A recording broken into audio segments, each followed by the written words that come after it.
আচ্ছা, আজকে তাহলে আমাদের আজকের আলোচনা শুরু করি। তো দেখেন, আমাদের আজকের আলোচনার বিষয় হচ্ছে ইম্পিডেন্স আর রিঅ্যাকটেন্স ডায়াগ্রাম। তো ইম্পিডেন্স আর রিঅ্যাকটেন্স ডায়াগ্রাম এখান থেকে মোটামুটি আসলে কয়েকটা টাইপে আমাদের কোশ্চেন হতে পারে। আমি সেই টাইপ গুলো একটু বলে দিই, দেন আমরা আলোচনায় যাই। এক নাম্বার টাইপ থাকতে পারে এইরকম, যেখানে সব ভ্যালু দেওয়া আছে আননোন, এবং আমাদেরকে প্রশ্নে ইম্পিডেন্স ডায়াগ্রাম বের করতে বলতেছে।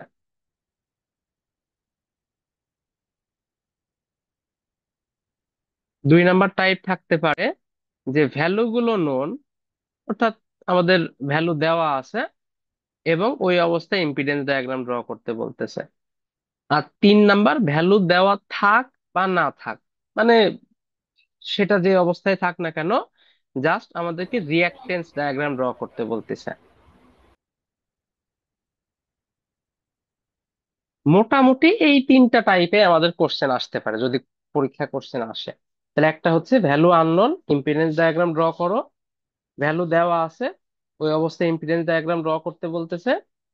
ভ্যালু দেওয়া থাক বা না থাক, রিঅ্যাকটেন্স ডায়াগ্রাম ড্র করতে বলতেছে। তাহলে এই তিনটা টাইপ আমরা শিখবো। দেখেন, এই যে বলতেছি আননোন ভ্যালু, এই কথাটা কিরকম?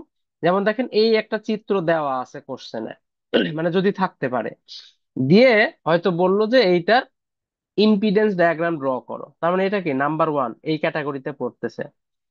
এই যে T1, এটার ভ্যালু কিন্তু আমরা জানি না। ভ্যালু বলতে এখানে আমি মূলত বোঝাচ্ছি, ওই যে আমরা গতদিন একটা ম্যাথ করছিলাম না, এখানে দেখেন এই যে জেনারেটরের রিঅ্যাকটেন্স দেওয়া আছে, ট্রান্সফরমারের দেওয়া আছে, এরকম প্রত্যেকটা কিন্তু দেখেন দেওয়া আছে, ভ্যালু গুলো দেওয়া আছে, কিন্তু এই চিত্রে কারোর কোনো ভ্যালু মেনশন করা নাই। এন্ড চিত্র বাদে এরকম যে আলাদা একটা ইনফরমেশন দেওয়া থাকবে টেবিল আকারে হোক বা এরকম কোনো ইনফরমেশন দেওয়া নাই, কোনো বেস বা এরকম কোনো কিছু মেনশন করা নাই। জাস্ট আমাদের এই চিত্র দিয়ে একটা ওয়ান লাইন ডায়াগ্রাম দেওয়া আছে অথবা সিঙ্গেল লাইন ডায়াগ্রাম দিয়ে আমাদেরকে বলতেছে যে ইম্পিডেন্স ডায়াগ্রাম ড্র করো। যদি এরকম সিচুয়েশন থাকে, তাহলে আমাদের মনে রাখতে হবে সেক্ষেত্রে আমরা ডিটেলস ডায়াগ্রাম ড্র করব। অর্থাৎ আননোন ভ্যালু দিয়ে যদি আমাদেরকে ইম্পিডেন্স ডায়াগ্রাম ড্র করতে বলে, আমরা তাহলে ডিটেলস চিত্র আঁকাবো। আচ্ছা, ডিটেলস চিত্র কি কি একটু মনে করবেন, মানে আমি একটু করাই দিই, বলে দিই পয়েন্ট গুলো। সেটা হচ্ছে, যেখানে যেখানে আমাদের এই যে এরকম রাউন্ড আছে, আচ্ছা আমি এই সিম্বল গুলো একটু বলি, অনেকে হয়তো নাও বুঝতে পারেন, যারা দেখছেন তারা বুঝছেন, আর যারা দেখেননি দেখেন, এই রাউন্ড যে সিম্বল গুলা আছে, নর্মালি এই জিনিসগুলাকে বলে হচ্ছে রোটেটিং মেশিন। এটা জেনারেটর হইতে পারে, আবার মোটর হইতে পারে। এই যতগুলো রাউন্ড এরকম দেখতে পাবো, এখানে GM এই টাইপের জিনিস লেখা থাকে। আর এই যে এই বক্স, এইগুলো মূলত সার্কিট ব্রেকার মিন করতেছে। সার্কিট ব্রেকারের জন্য রিপ্রেজেন্ট করার জন্য আলাদা কোনো সিম্বল আমাদের দেখানো লাগবে না, এটা জাস্ট চিত্রে থাকবে ওই রকম রেখে দিলে, মানে আমাদের এইটার ড্র করার সময় এইটাকে কোনো কিছু দেখানোর কোনো দরকার নাই। এটা তো ট্রান্সফরমার সবাই চেনেন। ট্রান্সফরমারের এই কানেকশন গুলা ইম্পর্টেন্ট। আপাতত আমরা যতদিন সিমেট্রিক্যাল ফল্ট নিয়ে আলোচনা করব, অর্থাৎ এখন পর্যন্ত সবকিছু কিন্তু সিমেট্রিক্যাল বিষয় নিয়ে আলোচনা হচ্ছে, মানে এক কথায় ব্যালেন্স সিস্টেম, ততদিন আমাদের এই কানেকশন গুলো নিয়ে খুব একটা বেশি মাথা না ঘামালেও চলবে। তবে হ্যাঁ, ওই যে আমরা যখন পার ইউনিট করতেছি, যদি অ্যাকচুয়াল ভ্যালুতে যাই, তখন আমাদের একটু দেখতে হবে যে সেটা ওয়াই নাকি ডেল্টা।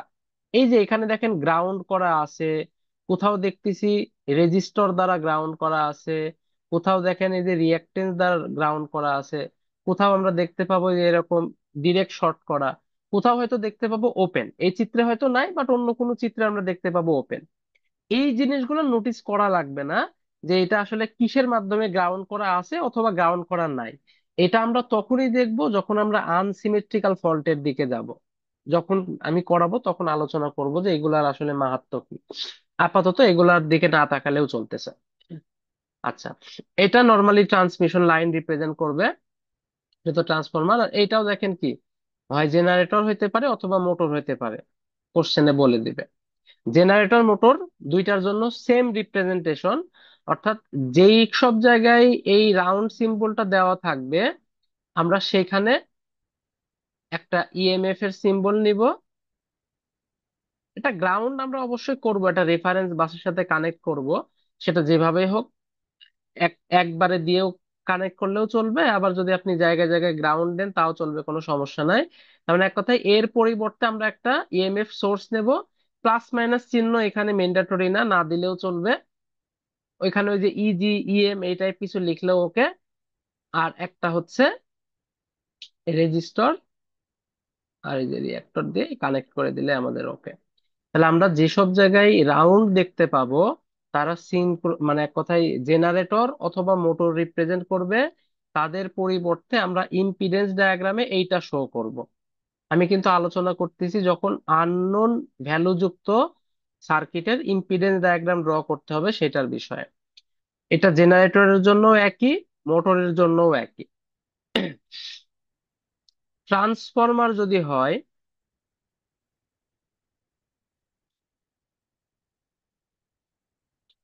ট্রান্সফরমারকে আমরা প্রকাশ করব ওই যে ট্রান্সফরমারের যে ডিরেক্ট সার্কিটটা আমরা শিখে আসছিলাম, মেশিনে যারা করছেন তারা করে আসছেন। মানে এক কথায় ট্রান্সফরমারের অ্যাকচুয়াল যে সার্কিটটা আমরা শিখছিলাম, এক্স্যাক্টলি ওই সার্কিটটা ড্র করে দেব।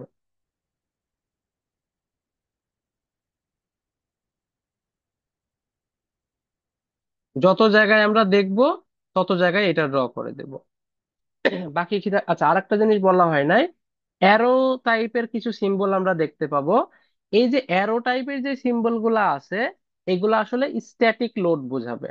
অর্থাৎ ওই যে লোড, ওইটাও পাওয়ার নিচ্ছে, বাট ওরা আসলে রোটেট করতেছে না। এটা হইতে পারে মনে করেন ওই যে বিভিন্ন বাল্ব টাইপের কিছু হইতে পারে, অথবা স্ট্যাটিক যত টাইপের লোড আছে ওইটার কোনো না কোনো কিছু একটা বোঝাচ্ছে।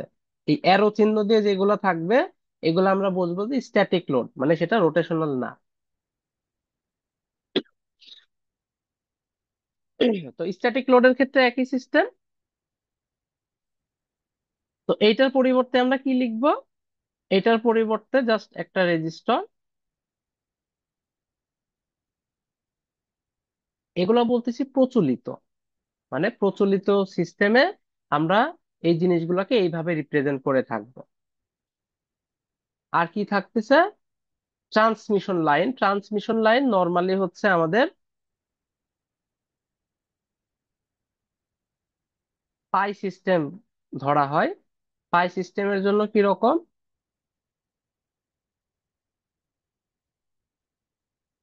দুই পাশে ক্যাপাসিটর। তাহলে এই হচ্ছে আমাদের সিম্বল গুলো মনে রাখতে হবে, যে আমরা যখন বসাবো তখন এই সিম্বল গুলোর পরিবর্তে এদের দ্বারা পূরণ করে দিলে আমাদের ইম্পিডেন্স ডায়াগ্রাম ড্র হয়ে যাবে, যদি আমাদের আননোন টাইপের কোনো সার্কিটের ইম্পিডেন্স ডায়াগ্রাম ড্র করতে দেয়। এবার আমরা তাহলে এটাকে কমপ্লিট করি।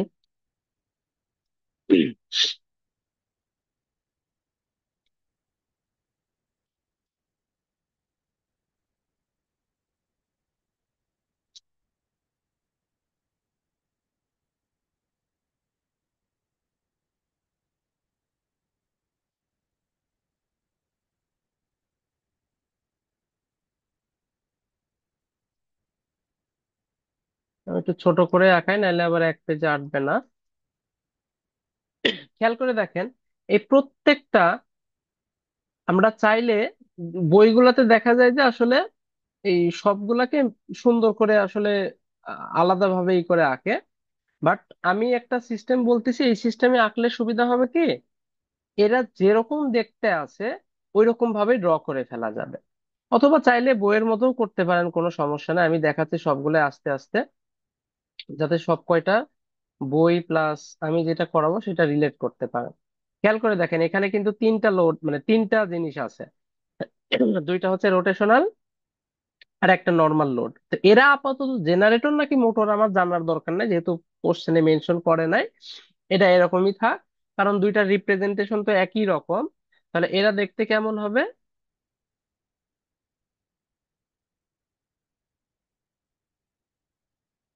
এই যে এই একটা,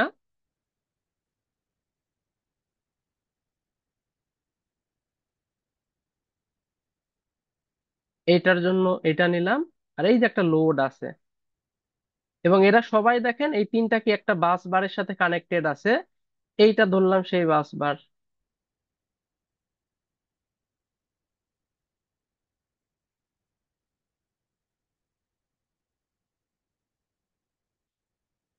আর এই হচ্ছে সেই 1 নাম্বার, এটা হচ্ছে 2 নাম্বার, আর এইটাকে আমরা বলতেছি রেফারেন্স বাস। এবার এইখান থেকে দেখেন একটা ট্রান্সফরমার আছে, এর সাথে একটা ট্রান্সফরমার। একটা ট্রান্সফরমার কিরকম আঁকানো শিখলাম আমরা।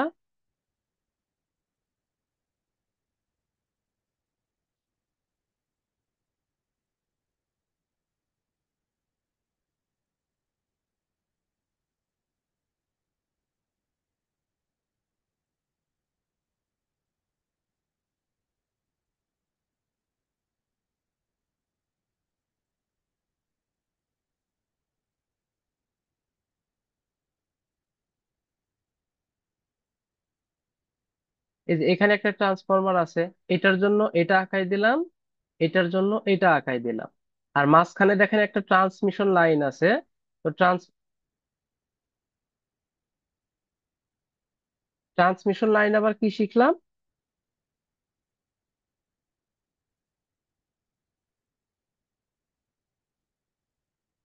একটা পাই আঁকাই দিতে হবে, তাই তো?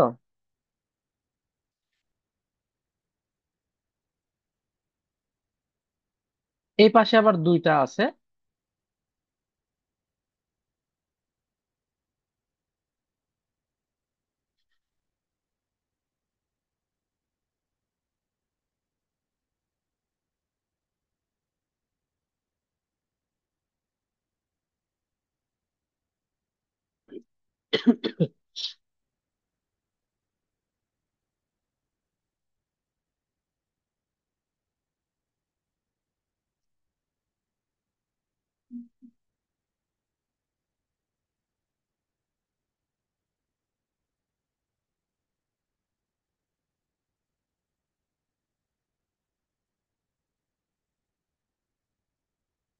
এটা হচ্ছে আমাদের 3 নাম্বার, আর এটা তো আমাদের লোড বি।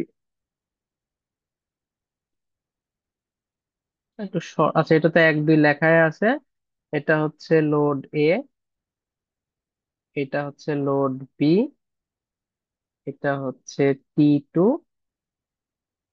এটা T1, আর এটা হচ্ছে ট্রান্সমিশন লাইন।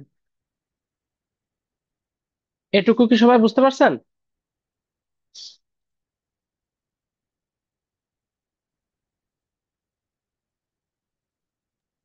জি ভাইয়া। ওকে। কিন্তু প্রবলেম হচ্ছে, আমরা যদি একটা পাওয়ার সিস্টেম, এটা তো খুব সিম্পল একটা 1 লাইন ডায়াগ্রাম, একটা পাওয়ার সিস্টেমে যদি সব জায়গায় এই কাজ করতে যাই, সার্কিট গুলো অনেক জটিল হয়ে যাবে, অ্যানালাইসিস করা খুব কঠিন হয়ে যাবে। আর নর্মালি দেখা যায় যে আমরা যেই পাওয়ার সিস্টেমের কথা আলোচনা করতেছি সেখানে রেজিস্ট্যান্সের ভ্যালুগুলো খুবই অল্প। যেহেতু রেজিস্ট্যান্সের ভ্যালুগুলো অল্প, এদের দ্বারা যে ইফেক্ট গুলো হয় সেই ইফেক্ট গুলাও অনেক কম। এর ফলে এই ইম্পিডেন্স ডায়াগ্রামটাকে একটু সরল করে ফেলা হয়। কিরকম সরল করে ফেলা হয়? যত রেজিস্ট্যান্স আছে প্রত্যেকটা রেজিস্ট্যান্সকে আসলে ইগনোর করা হয়, যার ফলে পুরো সার্কিটে শুধুমাত্র রিঅ্যাকটেন্সটা থাকে। সব যত জিনিসগুলো আছে, সেটা অল্টারনেটর হোক, জেনারেটর হোক, প্রত্যেকটা জিনিস একইভাবে। ট্রান্সফরমারের ক্ষেত্রে আমরা একটা জিনিস কি শিখছিলাম, যে ট্রান্সফরমারের এই সাইড এবং এই সাইডকে একসাথে করে ফেলা হয়। সব আমরা মেশিনে করে আসছি। এক্সাইটেশন ব্রাঞ্চের কারেন্ট কিন্তু খুবই নেগলিজিবল, আই নট, যেটাকে আমরা নো লোড কারেন্ট বলি। ফলে এই ব্রাঞ্চটাকে কিন্তু ইগনোর করে দেওয়া যায়, মানে বাদ দিয়ে দেওয়া যায়।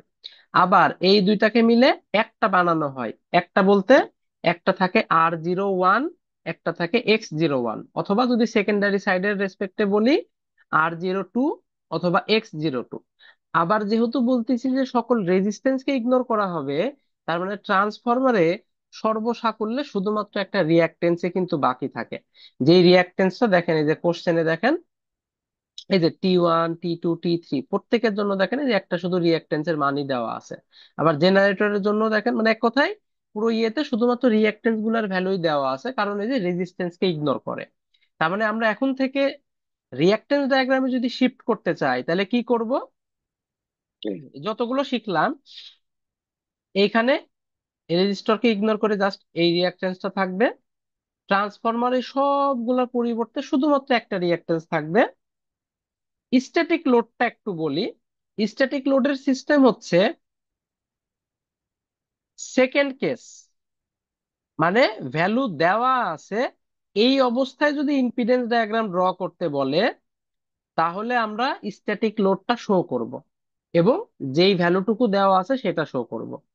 তবে পাওয়ার সিস্টেমে ভ্যালু যদি দেওয়াও থাকে, কোনো এলিমেন্টের রেজিস্ট্যান্সের মান দেওয়া থাকে না, প্রত্যেকটা এলিমেন্টের রিঅ্যাকট্যান্সের মান দেওয়া থাকে।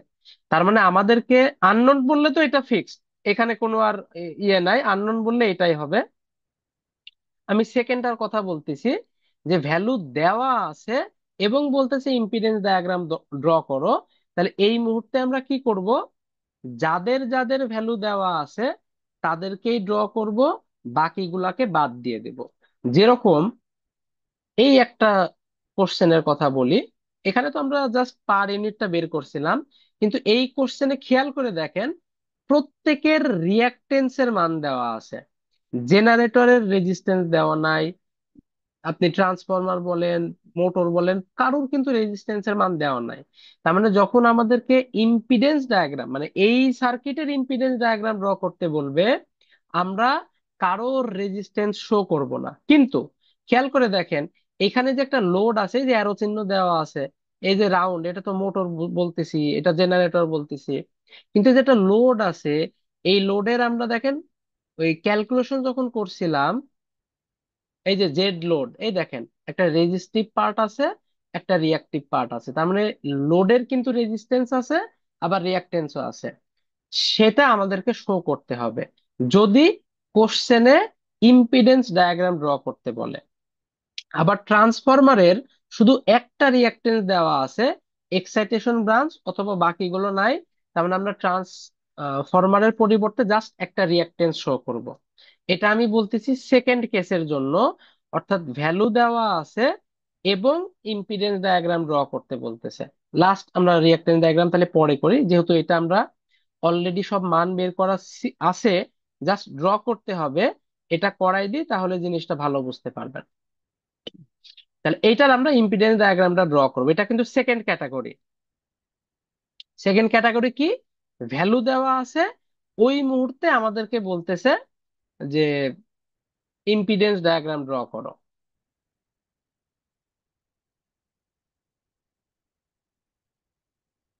আমি আগে ডায়াগ্রামটা ড্র করব, তারপরে মান বসাবো।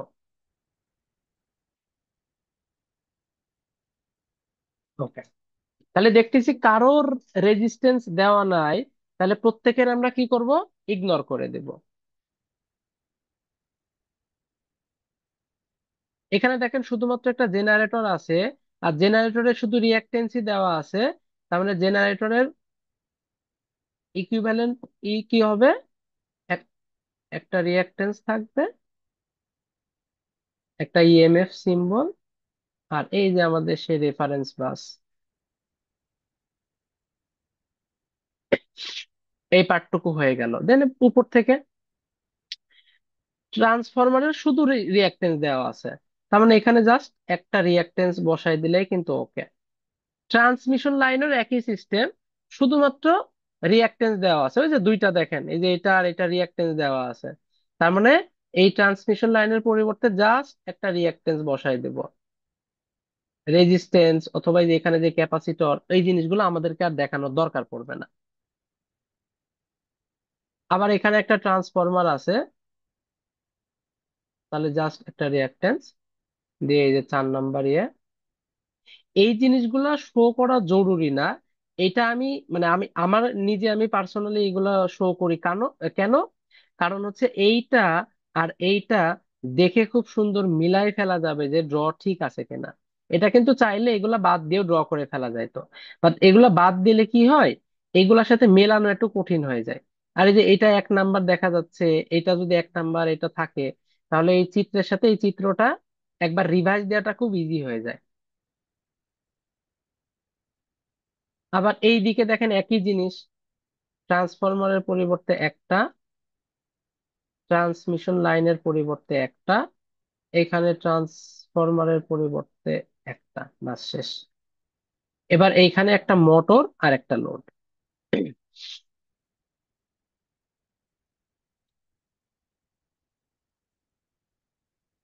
লোডে কিন্তু দেখেন রেজিস্ট্যান্স রিঅ্যাকট্যান্স দুইটাই আছে, ফলে লোডের ক্ষেত্রে কিন্তু দুইটাই আমাকে শো করতে হবে।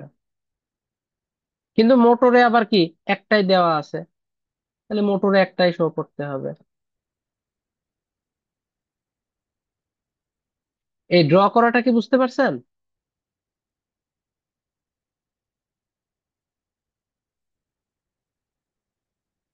ভাই ইম্পিডেন্স ডায়াগ্রাম তো মনে হয় তেমন আসে না, রিঅ্যাকটেন্স ডায়াগ্রামই আসে না? তেমন আসুক না আসুক সেটা তো আমার জানার দরকার না, আমার জানার দরকার যে জিনিসটা কি। কথা বুঝতে পারছেন? যতগুলো ক্যাটাগরিতে আসতে পারে সেটা আমি আপনাকে জানাই দিচ্ছি। অবশ্যই প্র্যাকটিস করে যাবেন, তেমন আসে না হঠাৎ করে একটা পরীক্ষায় চলে আসলো 10 মার্ক, ওইখানে বসে আফসোস করার তার সুযোগ নাই, আর আপনি ব্যাক পাবেন না এটা। সো দেখে যাইতে হবে। আর আমি মোটামুটি বুয়েট যেসব বই ফলো করে প্রত্যেকটা বই আমি টাচ করে গেছি। অর্থাৎ টাইপ, এই প্রত্যেকটা রাইটারের কিন্তু লেখার ধরন এক এক রকম। যেমন এটা হচ্ছে হাদিস আদাত বই, এই বইতে ইম্পিডেন্স ডায়াগ্রাম ড্র করাইছে ভ্যালু দিয়ে। এই কাজটা অন্য কোনো রাইটার করে নাই। স্টিভেনসনে কোথাও ইম্পিডেন্স ডায়াগ্রাম ড্র করতে আর বলে নাই, সব জায়গায় ডিরেক্ট রিঅ্যাকট্যান্স ডায়াগ্রাম ড্র করতে বলতেছে। হাদিস আদাতে সব জায়গায় ইম্পিডেন্স ডায়াগ্রাম ড্র করতে বলতেছে, অথচ রিঅ্যাকট্যান্স এর ভ্যালু দেওয়া আছে, রেজিস্ট্যান্স দেওয়া নাই, কিন্তু মাঝে মাঝে আবার লোড দেওয়া আছে। তো এই জন্য যেহেতু প্রত্যেকটা বই ফলো করে, আমি প্রত্যেকটা বই হিসাব করে যে কয়টা টাইপ হওয়া পসিবল আমি সেই কয়টাই আপনাদের দেখাই দিছি। এর বাইরে আশা রাখেন যে এর বাইরে আর আসার সুযোগ নাই। কথা বুঝতে পারছেন?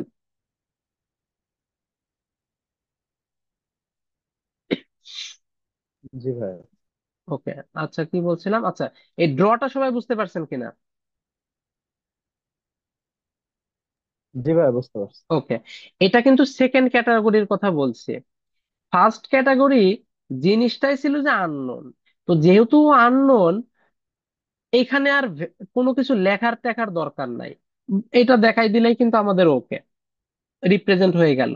কিন্তু এটাকে তো আমি সেকেন্ড ক্যাটাগরিতে ফেলতেছি, এবং ফেলতেছি কেন, কোশ্চেনই সেই রকম। দেখেন প্রত্যেকটা ভ্যালু দেওয়া আছে, যেহেতু ভ্যালু দেওয়া আছে তার মানে এখানে কিন্তু মান বসাতে হবে। এই মানগুলো ক্যালকুলেশন করে করে বের করতে হবে, এইগুলা বসালে চলবে না। কেন? কারণ নিশ্চয় এইটার ইম্পিডেন্স ডায়াগ্রাম একটা নির্দিষ্ট বেস ধরে ক্যালকুলেশন করতে বলছে। যেই মানে এই প্রশ্নটাকে আমরা দুই ভাগে ভাগ করে ফেলছি। গত ক্লাসে এই আলোচনা যেহেতু আমি করিনি, এই জন্য এই কোশ্চেনটা আর আমি তুলিও নি। এখানে কোশ্চেনটা কিন্তু আছে, হ্যাঁ, আমি মুখে বলে দিচ্ছি। ও না, এখানে লিখছেও যে ড্র অ্যান ইম্পিডেন্স ডায়াগ্রাম, তার মানে ওটার ভিতরে চলে আসছে। বাট ওইটা নিয়ে আমি আলোচনা করিনি, কারণ আমাদের টার্গেট ছিল জাস্ট ভ্যালু বের করা। তো এইটার ভ্যালু অলরেডি যেহেতু আমরা বের করে ফেলছি, আজকে আর ভ্যালু বের করা দেখাচ্ছি না এটার। জাস্ট আমি মানগুলা বসাই দিব। এই মানগুলা দেখেন কই বের করছিলাম, এই যে এক্স জি মান বের করছিলাম 0.2। এক্স জি বলতে কি বোঝাচ্ছে, এই যে জেনারেটর এর যে রিঅ্যাকটেন্স আছে সেইটা, তাহলে এইটা হচ্ছে আমাদের সেই। আচ্ছা, এটাকে একটু নিচে নিয়ে আসি, তাহলে মানগুলা সুন্দরভাবে বসাইতে পারবো।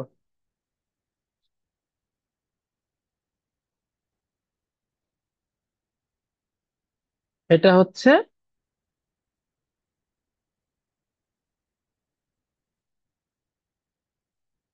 T1 T2 maybe. আচ্ছা, T1 হচ্ছে 0.2, T2 হচ্ছে 0.15, 0.15,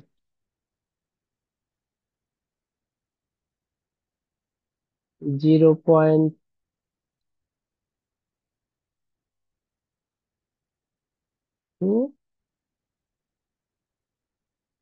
0.15, T3 T4, T3 হচ্ছে 0.16, T4 আবার 0.2।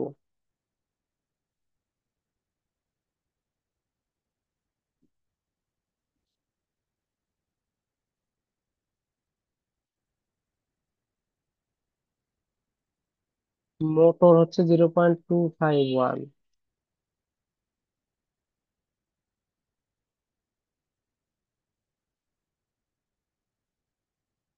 তারপরে দুইটা ট্রান্সমিশন লাইন আছে, 1 আর 2। ট্রান্সমিশন লাইন বের করছিলাম কোথায়? আচ্ছা, এটা হচ্ছে লাইন ওয়ান ছিল 0.1, 0.1 আর 0.54, 0.1, 0.54,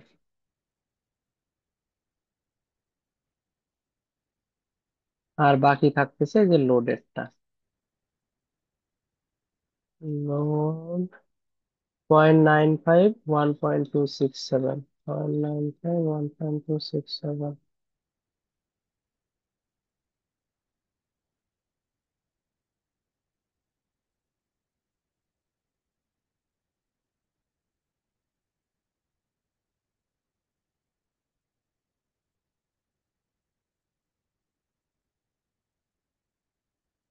এই গেল আমাদের সেকেন্ড ক্যাটাগরির কোশ্চেন।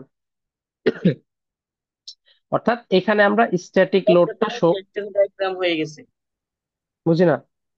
Reactance diagram. না না, এই যে এখানে রেজিস্ট্যান্স আছে তো। কিন্তু যে আমরা ট্রান্সফরমার ওই যে আমরা প্যারালালে ওই জিনিসগুলো দিনে যে এটা বলছিলাম আর কি। হ্যাঁ, তো এটা তো এখনো পুরোপুরি রিঅ্যাকট্যান্স ডায়াগ্রাম হয় না, এখানে রেজিস্ট্যান্স আছে না। তাহলে আমরা ইম্পিডেন্সের ট্রান্সফরমারের ওই যে কোর লস আর কপার লস শুধু ওই ওই যে ওইটার উপরে ভিত্তি করে তো বললে চলবে না। আমি যে ক্যাটাগরি বলতেছি সেই ক্যাটাগরি হিসাবে মনে রাখেন। তাহলে এটা গেল সেকেন্ড ক্যাটাগরি, যেখানে আমরা স্ট্যাটিক লোডও শো করব, যেহেতু ইম্পিডেন্স ডায়াগ্রাম বলতেছে, ফলে রেজিস্ট্যান্স রিঅ্যাকট্যান্স সব থাকবে। এই থার্ড ক্যাটাগরিটা হচ্ছে খুবই ইম্পর্টেন্ট একটা ক্যাটাগরি, এটা আমাদের মনে রাখতে হবে।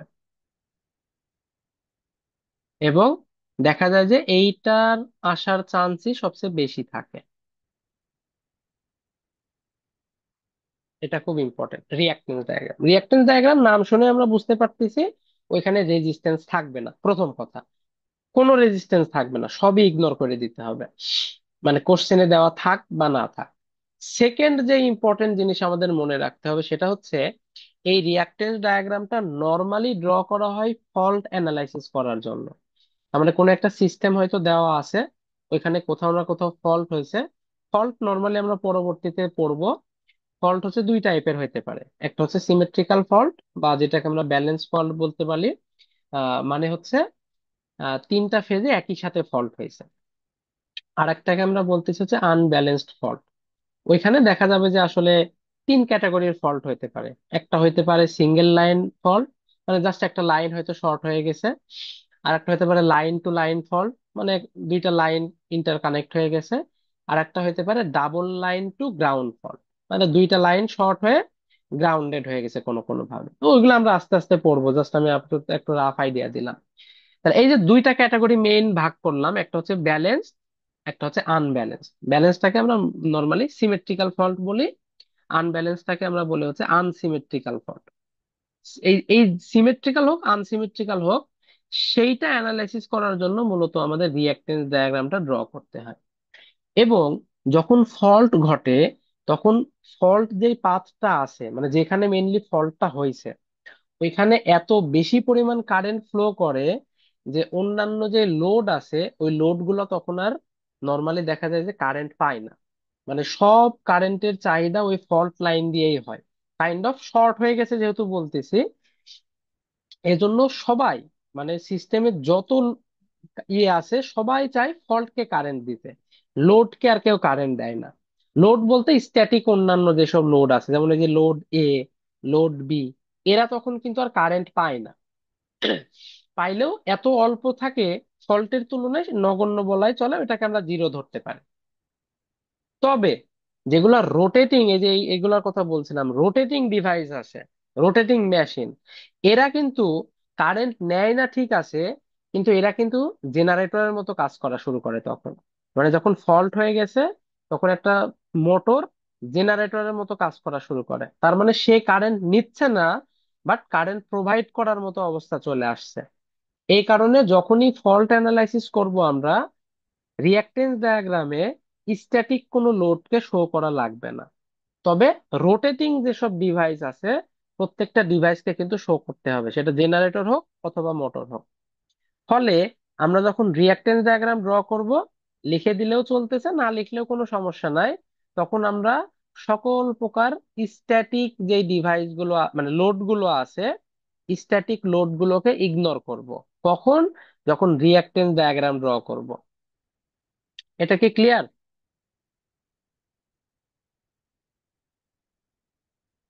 অর্থাৎ রিঅ্যাকটেন্স ডায়াগ্রাম সেকেন্ড ক্যাটাগরির আরেকটু সিম্পলিফাইড ভার্সন।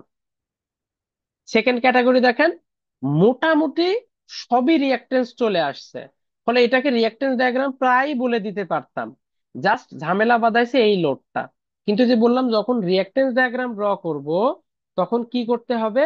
স্ট্যাটিক লোডকে ইগনোর করে দিতে হবে। যখনই ইগনোর করে দেব, ওইটাকেই আমরা বলবো হচ্ছে রিঅ্যাকটেন্স ডায়াগ্রাম। তার মানে এইটারই রিঅ্যাকটেন্স ডায়াগ্রাম ভার্সন কি হবে?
এটা কি ক্লিয়ার?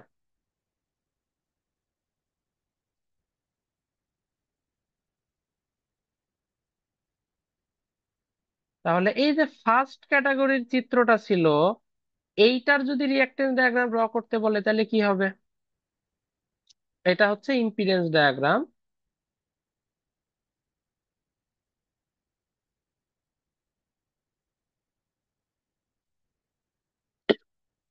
এইটারই যদি আমাদের জাস্ট রিঅ্যাকটেন্স ডায়াগ্রাম ড্র করতে বলে, তাহলে কি করব?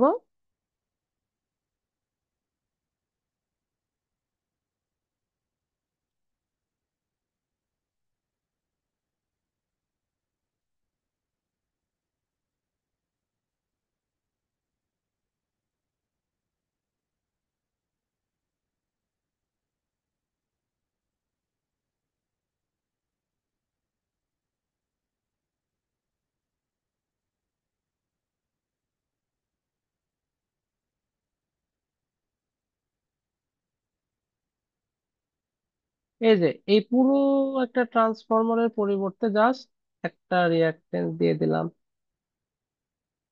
ট্রান্সমিশন লাইনের পরিবর্তে একটা,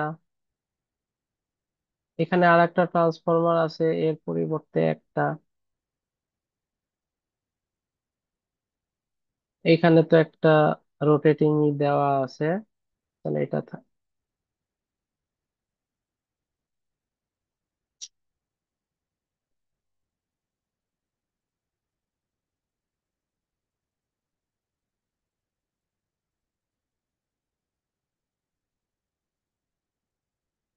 এখানে দেখেন, এটাকে আমরা ইগনোর করে দিছি, এখানে সেম এটাকে ইগনোর করে দিলাম। তাহলে এইটাই হয়ে গেল আমাদের এই চিত্রটার রিঅ্যাকটেন্স ডায়াগ্রাম। এই কারণে রিঅ্যাকটেন্স ডায়াগ্রাম মূলত ইউজ হয় কেন? কারণ এটা খুবই সিম্পলিফাইড ভার্সন, ক্যালকুলেশন করাটা অনেক ইজি আমাদের জন্য।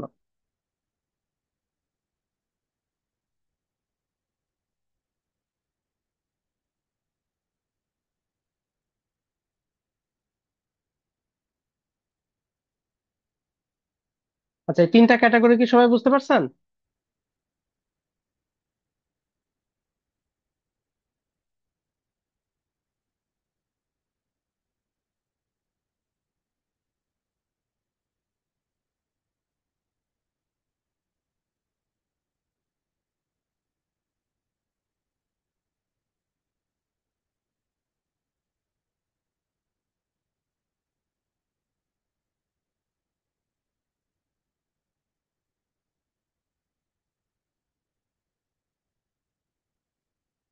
ওকে, এবার আমরা কিছু কোশ্চেন অ্যানালাইসিস করি, তাহলে মোটামুটি এই জিনিসগুলো সুন্দরভাবে ক্লিয়ার হয়ে যাবে। এটা যেমন দেখেন, একটা কোশ্চেন দেওয়া আছে, এখানে বলতেছে draw the impedance diagram with all reactances marked in per unit and with letters to indicate points corresponding to the single line diagram। মানে এই যে যে লেটার টেটার দিছে এটা দিয়ে মার্ক করে দিতে বলতেছে। চুজ এ বেজ অফ এত, এই যে এটা কিন্তু আমাদের কোশ্চেনে আবার মার্ক করে দিছে যে কোন বেজে এটা ড্র করতে হবে। এটা হচ্ছে আমাদের সেই বেজ।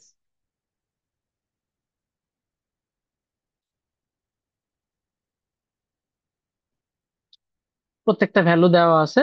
তাহলে ফার্স্ট কাজ হচ্ছে ওই যে প্রথম দিন যেটা শিখছিলাম সেটা অ্যাপ্লাই করব, দেন আজকে যেটা শিখলাম সেটা অ্যাপ্লাই করব। এই যে এটার কথা বলছিলাম যে এরকম ওয়াই থাকবে যেটা আনগ্রাউন্ডেড আছে। এটা যেমন গ্রাউন্ডেড, এটা গ্রাউন্ডেড, এটা রিয়াক্টেন্স দিয়ে গ্রাউন্ডেড, এটা ডিরেক্ট শর্ট। তো এই জিনিসগুলো আমাদের এইখানে আপাতত না দেখলেও চলবে, যখন আমরা আনসিমেট্রিক্যাল করব তখন এগুলো আলোচনা করবো। আচ্ছা, এটা তাহলে আমরা শুরু করি এক এক এক ইয়েতে সলভ করা।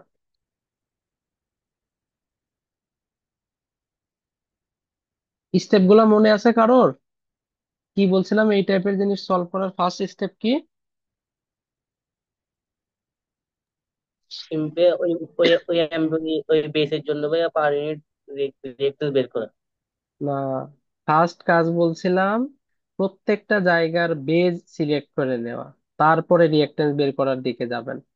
যতক্ষণ না বেজ মার্ক করতেছেন ততক্ষণ রিঅ্যাকটেন্সের দিকে যাওয়া যাবে না।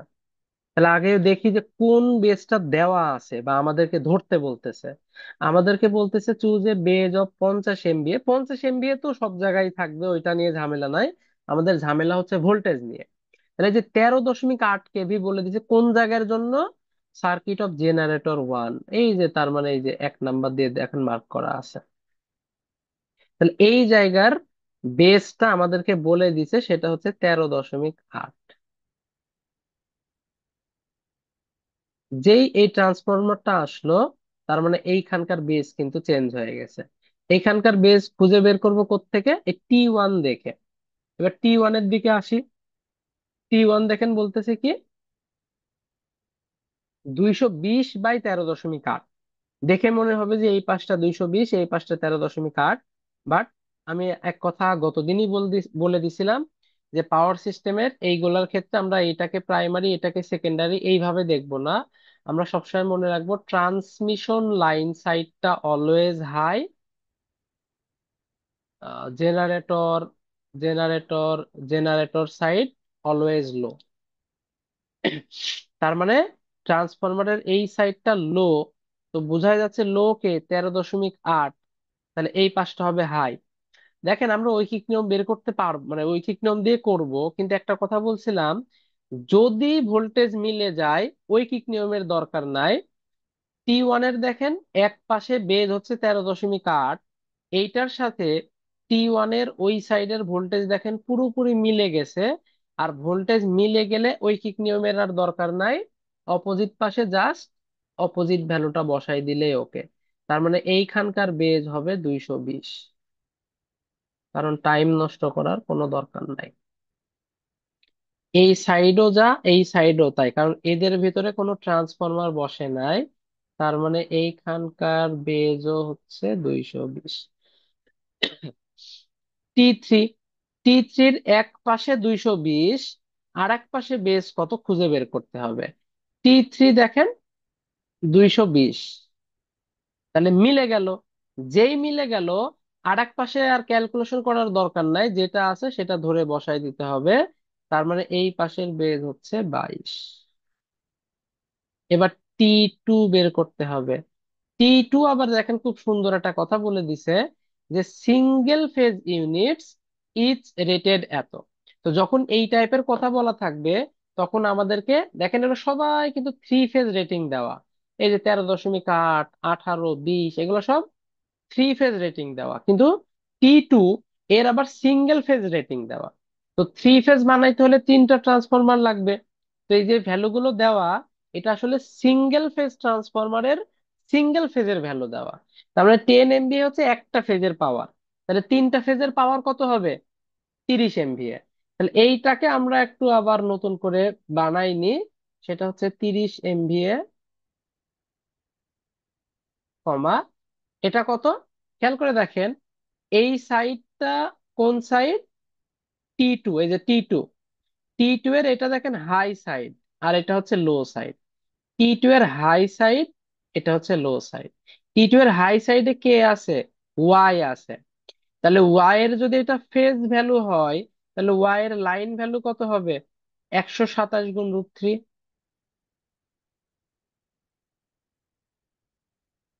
219.97।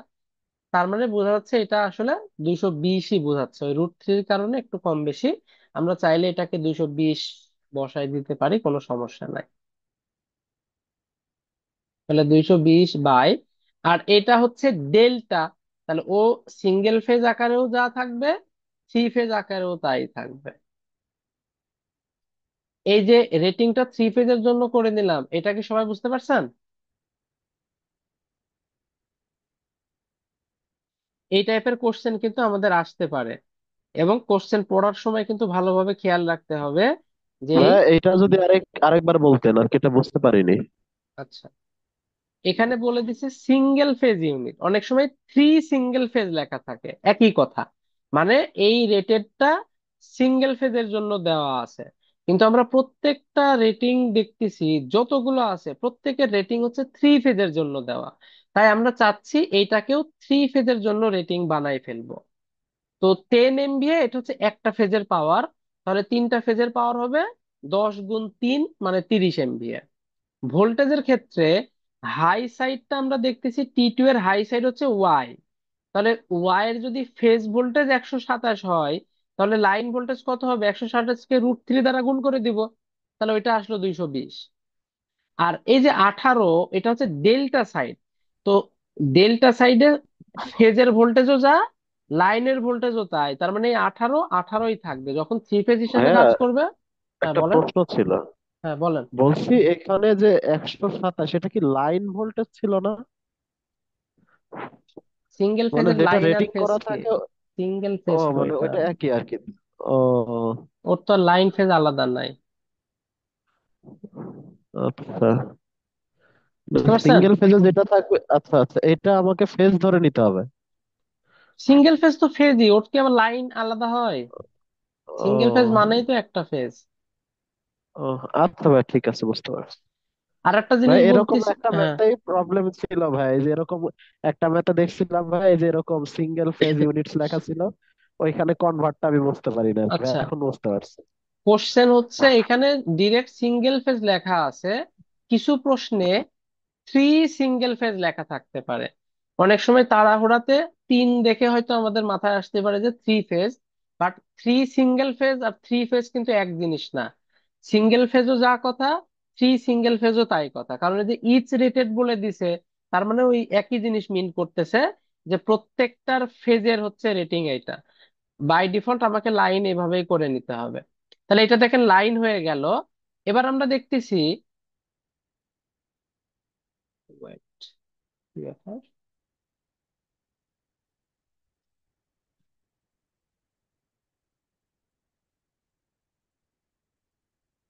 আচ্ছা, এবার কি দেখতেছি, যে এই যে এইখানে যে T2 এর কথা বলতেছি, T2 এর এক পাশের বেস 220, এটার সাথে T2 এর এই পাশের পাওয়ারও মিলে গেছে, ফলে এই পাশের বেস ডিরেক্ট আমরা 18 বসাই দিব। তার মানে আমাদের কিন্তু আর কষ্ট করে ওই নিয়ম করা লাগলো না, এটা কিন্তু আমাদের অনেক টাইম বাঁচাই দিবে।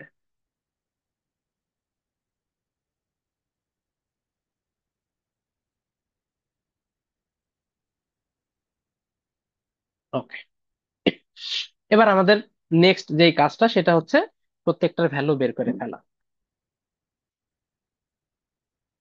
ওকে, এই যে এটা হচ্ছে 1 নাম্বার, জেনারেটর 1।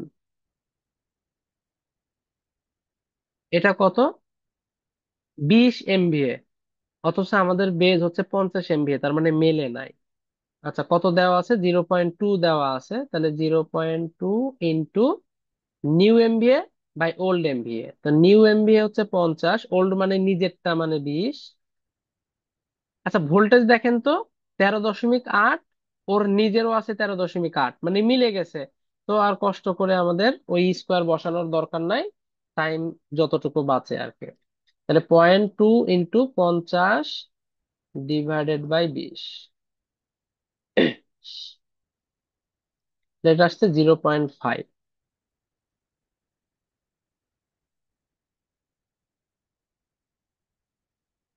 xg2, xg2 হচ্ছে 0.2, নিউ হচ্ছে 50, ওল্ড কত 30। ভোল্টেজ দেখি, জেনারেটর 2 কয়ে আছে, এই যে জেনারেটর 2, জেনারেটর 2 এর নিউ বেজ হচ্ছে 18 কেভি, আর ওল্ড বেজ 18 কেভি, মানে মিলে গেছে। একই, ক্যালকুলেশন করার আর দরকার নাই।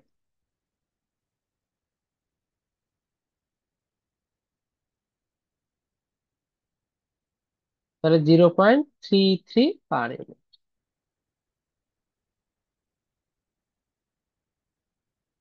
ওকে, তারপরে হচ্ছে জেনারেটর 3, কত 0.2, নিউ তো সবার 50, ওল্ড কত, এই যে 30। জেনারেটর থ্রি হচ্ছে এইটা, জেনারেটর 3 এর বেস কত 22, নিউ। আর ওল্ড কত দেখেন, ওল্ড হচ্ছে 20, তার মানে এটা কিন্তু আর মেলে নাই, ফলে এটা কিন্তু আমাকে বসাতে হবে। সূত্রের ক্ষেত্রে ওল্ড উপরে হয়, নিউ নিচে হয়। ওল্ড মানে নিজেরটা, তাহলে জেনারেটর 3 এর নিজেরটা হচ্ছে 20, আর নিউ তো 22, এই যে এখানে আমরা দেখতেছি 22, ক্যালকুলেশন করলে যা আসে।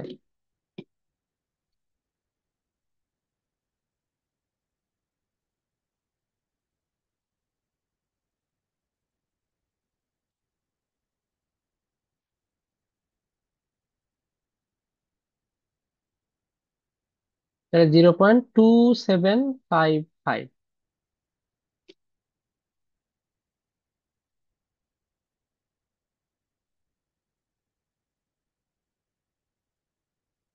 ট্রান্সফরমার 1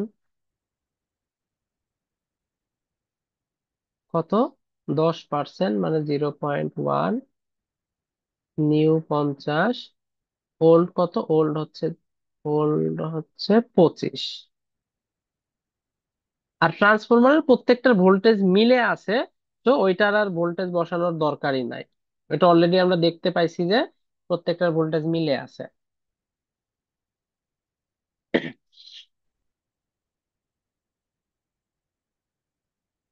যেটা তো মনে হচ্ছে 0.2 হবে।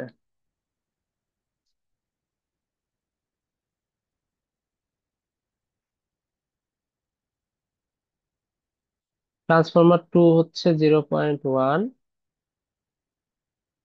নিউ 50, ওল্ড হচ্ছে 30, এরও ভোল্টেজ মিলে আছে, দরকার নাই।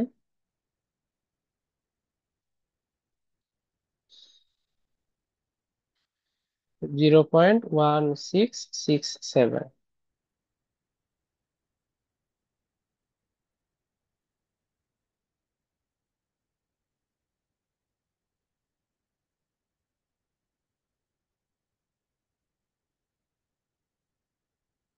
3 হচ্ছে 0.1 ইন্টু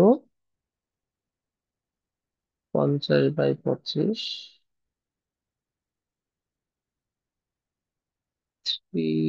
এর তো ভোল্টেজ মিলে আছে।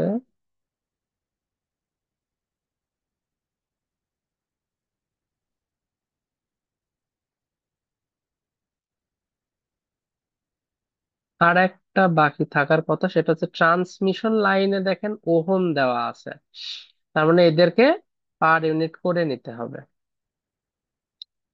তাহলে আমরা প্রথমে কি এখানকার বেস ভ্যালু বের করতে হবে।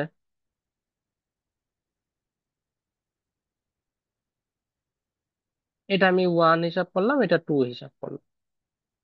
তাহলে জেড সমান কি, কেভি স্কোয়ার বাই এমভিএ। এখানকার ভোল্টেজ দেখেন 220, আর এমভিএ তো 50, এটা প্রশ্নেই দেওয়া আছে।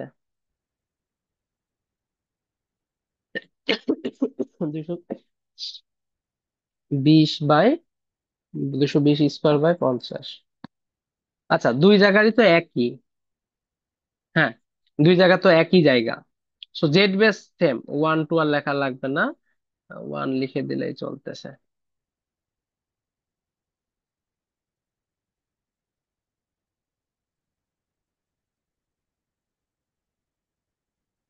968 ওহম। তাহলে XL1 কত হবে? Actual value divided by base value, মানে 80/968।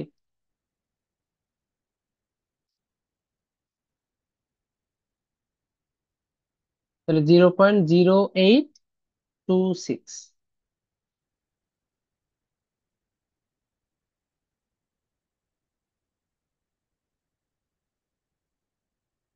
এটা কত? 100/968।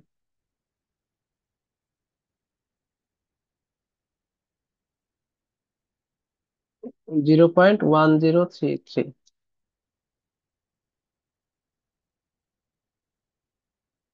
বাস, এই হচ্ছে আমাদের ভ্যালু বের হয়ে গেল। এখন এই যে ড্র করার বিষয়।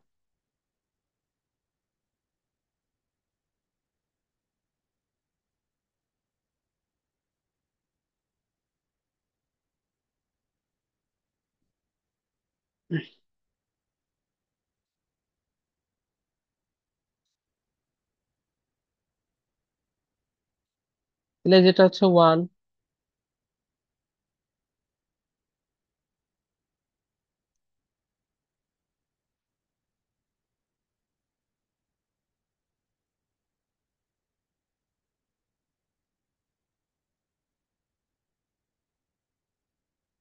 এটা কোন জায়গায় মিন করতেছে? এই যে এ মিন করতেছে, দিয়ে একটা ট্রান্সফরমার আসবে এখানে, ট্রান্সফরমারের এই পাশটা বি মিন করতেছে, দিয়ে একটা ট্রান্সমিশন লাইন,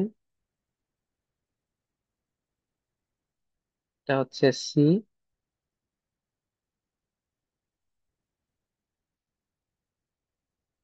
এটা আর একটা ট্রান্সমিশন লাইন,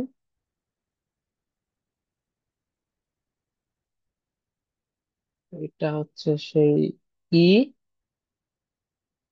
এটা এ,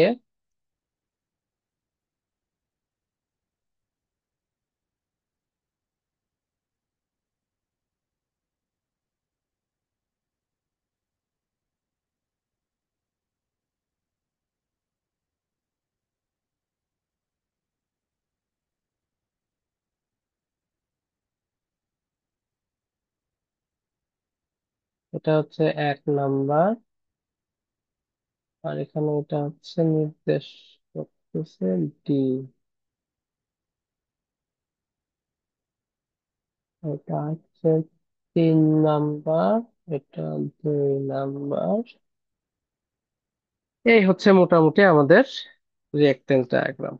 এবার জাস্ট ভ্যালু বসাইতে হবে, তো ভ্যালু তো অলরেডি আমরা বের করে ফেলছি, এই ভ্যালু গুলো ওইখানে বসাই দিলে ওকে। আচ্ছা, এটা কি সবাই বুঝতে পারছেন?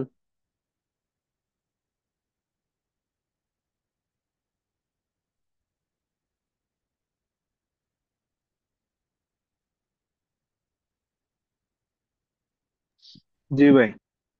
ওকে। তো এই টাইপের ওই যে যে পিডিএফ আমি দিছি, ওই পিডিএফ গুলা থেকে যতগুলো রিঅ্যাকট্যান্স ডায়াগ্রাম অথবা ইম্পিডেন্স ডায়াগ্রাম পাবেন, প্রত্যেকটা সলভ করবেন। পরীক্ষার হলে ছোটখাটো আসার চান্স বেশি, কিন্তু বড়গুলা সলভ করলে কি হবে, সব রকম টাইপের প্রবলেম ফেস করতে পারবেন। যেমন দেখেন, এই আগের ম্যাথে কিন্তু এরকম সিচুয়েশন আমরা পাইনি, কিন্তু এখানে কিন্তু এটা আছে। আর একটা ম্যাথে হয়তো আর একটু কঠিন সিচুয়েশন আসতে পারে, বা একটু অন্যরকম আসতে পারে। বা আপনি বড় ম্যাথ করতে গেলে আপনার ক্যালকুলেশনটাও কিন্তু অনেকটা, যদি কোনো মিস্টেক হওয়ার চান্স থাকে ওইগুলো ঠিক হয়ে যাবে। আর ড্র করা তো কোনো বিষয় না, ড্র জাস্ট দেখে দেখে ড্র করে দিলে ওকে। এটা পরীক্ষার হলে থাকবে, এটা দেখে দেখে জাস্ট এটা ড্র করবেন, এছাড়া আর এক্সট্রা কিছুই না। তো যতগুলো আছে এটা তো প্রবলেমের ম্যাথ, এক্সাম্পল থাকলে ওইগুলাও করবেন, আর প্রবলেমে থাকলে প্রবলেম গুলাও করবেন। এখানকার প্রবলেম, মানে প্রবলেম বলতে আমি আপাতত যেগুলোর কথা বলতেছি সব, মানে প্রবলেমের যে সব করা লাগবে এরকম না, বাট অন্তত রিয়াকটেন্স ডায়াগ্রাম আর হচ্ছে আপনার ইম্পিডেন্স ডায়াগ্রাম এইগুলা যতগুলা পাবেন সবগুলা করবেন, এগুলা বাদ দিবেন না।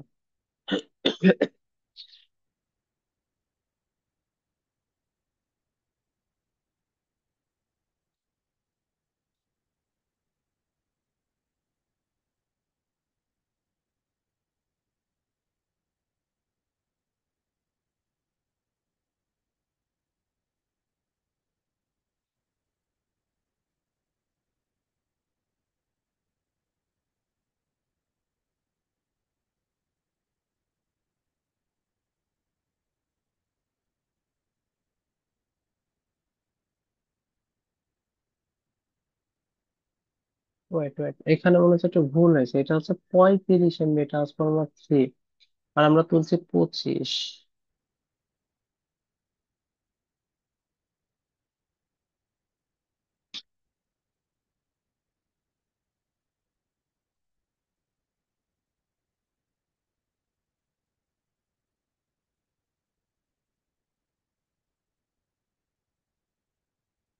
আচ্ছা, এটার সাথে তো আবার গুণ করতে হবে 0.1, তাহলে 0.143 আসতেছে।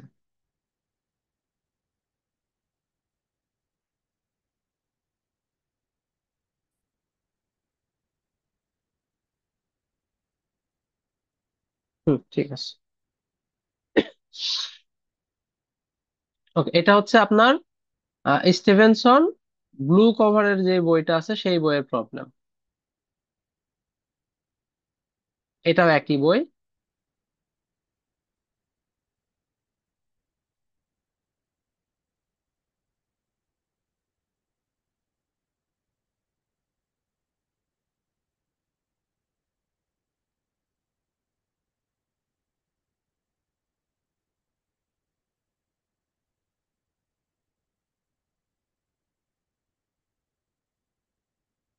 Draw the impedance diagram for the power system. Mark impedances in per unit, neglect resistance and use a base of এত এত। তাহলে রেজিস্ট্যান্স গুলাকে নেগলেক্ট করে দিলেই চলতেছে, বাকি প্রত্যেকটা জিনিস দেখালে ওকে। আচ্ছা, আরেকটা জিনিস, সেটা হচ্ছে এর আগের ম্যাথটাতে যেহেতু দেখাই দিছি, সো এটা বুঝবেন, এটা তো যেহেতু এক্স ডি এর ভ্যালু আসছে 0.5, বাট যখন বসাবেন তখন কিন্তু জে 0.5 এরকম আকারে দেখাবেন। আর এক জায়গায় অন্তত লিখে দিন যে এই ভ্যালুগুলো আসলে পার ইউনিট নির্দেশ করতেছে, কারণ প্রত্যেকটা জায়গায় পার ইউনিট লিখতে গেলে জায়গারও প্রবলেম, আবার টাইমও নষ্ট। তো যে কোনো এক জায়গায় লিখে দিলেই হবে যে পার ইউনিট, অথবা all values are in per unit, কোনোভাবে একটা বুঝাই দিলেই হচ্ছে যে সবগুলো পার ইউনিটে দেওয়া আছে, তাইলেই হবে, সমস্যা নাই। প্রত্যেকটা জায়গায় ধরে ধরে পার ইউনিট লেখার দরকার নাই, যেহেতু আমরা অলরেডি ক্যালকুলেশনে দেখাচ্ছি যে এটা পার ইউনিট। তো এখানে আর যে 0.5 বসাই দিলেই হবে। তো এখানে দেখেন আমাদের এটা তো 50 MVA বেস ধরতে বলতেছে, কিন্তু 138 কেভি 40 ওহম ট্রান্সমিশন লাইনের এই যে এই জায়গাটার বেসকে 138 ধরে এই পুরো ম্যাথের ক্যালকুলেশন আগাইতে বলতেছে। তাহলে এইটা হচ্ছে 138 গেল। এবার প্রত্যেকটা এরকম ভাবে মিলাইতে থাকি। ট্রান্সফরমারে দেখেন 1 2 3 4 এরকম কিছু দেওয়া নাই। ও আচ্ছা, এখানে আবার নাম মেনশন করে দিয়েছে যে ওয়াই ওয়াই গুলা একরকম, ওয়াই ডেল্টা গুলো আর এক রকম। আচ্ছা, ওয়াই, এটা তো ওয়াই ওয়াই আছে, তাহলে ওয়াই ওয়াই ট্রান্সফরমারের ক্ষেত্রে দেখতেছি 138 আর 20। তো এইটার দেখেন এক পাশের বেজ 138, আবার ওর ভ্যালু হচ্ছে 138, তার মানে মিলে গেছে। তাহলে অপোজিট পাশটা অবশ্যই 20 হবে। এটা ওয়াই ওয়াই, তাহলে অবশ্যই ওয়াই ওয়াই এর এক পাশ যদি 20 হয় আর এক পাশ কত, 138 হবে।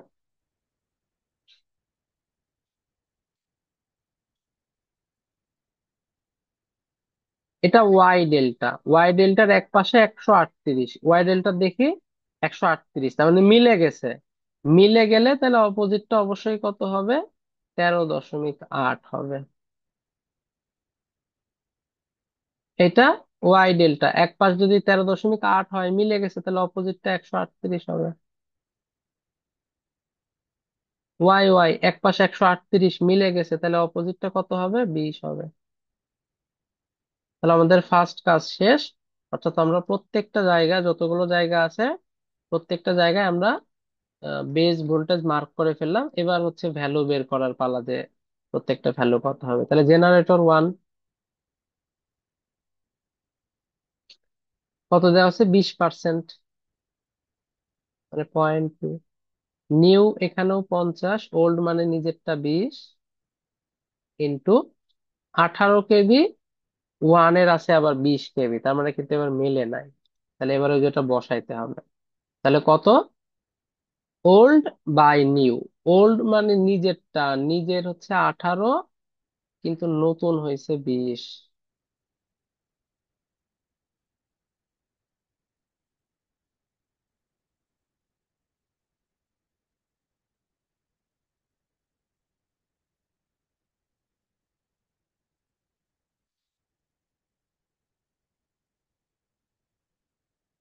এটা আসতেছে 0.405।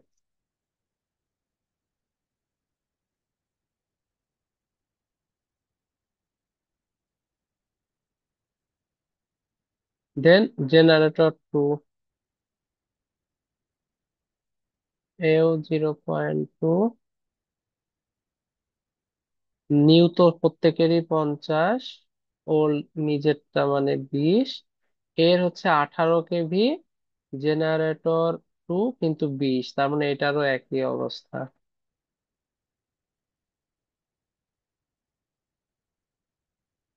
ও, এও তো মিলেই আছে, তার মানে সেমই আসবে।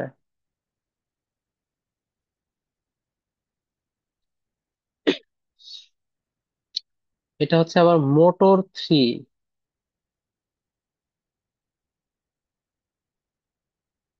0.2, ওল্ড কত? 30।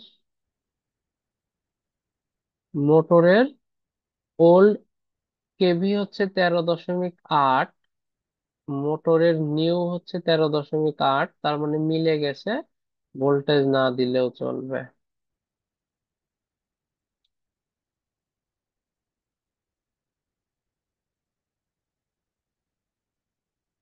এটা হচ্ছে 0.33।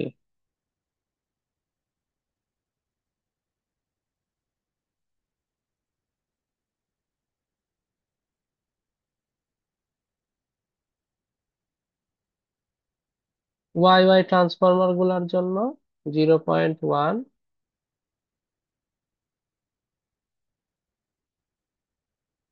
ইন্টু ওয়াই ওয়াই হচ্ছে 50/20। ভোল্টেজ তো ইয়ের সবারই মিলেই আছে।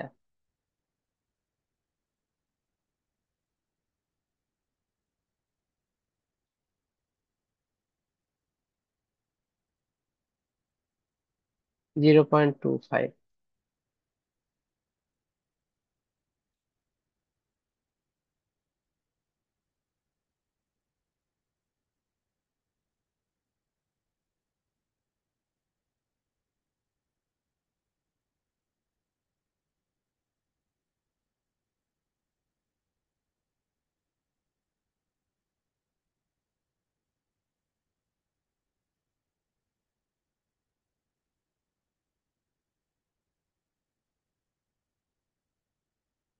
0.33 পার।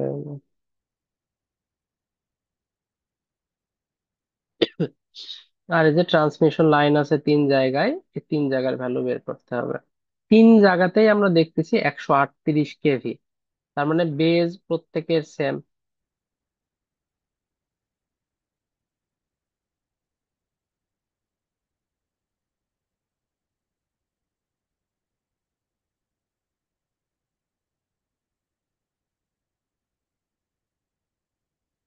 380.88।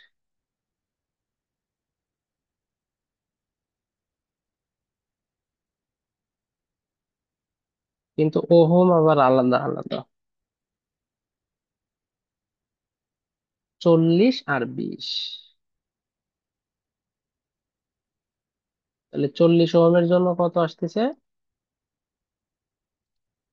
40 ভাগ অ্যান্সার 0.105।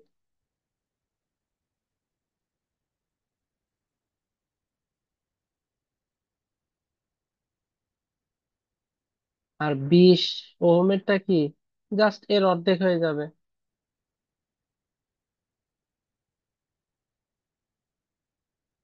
0.0525।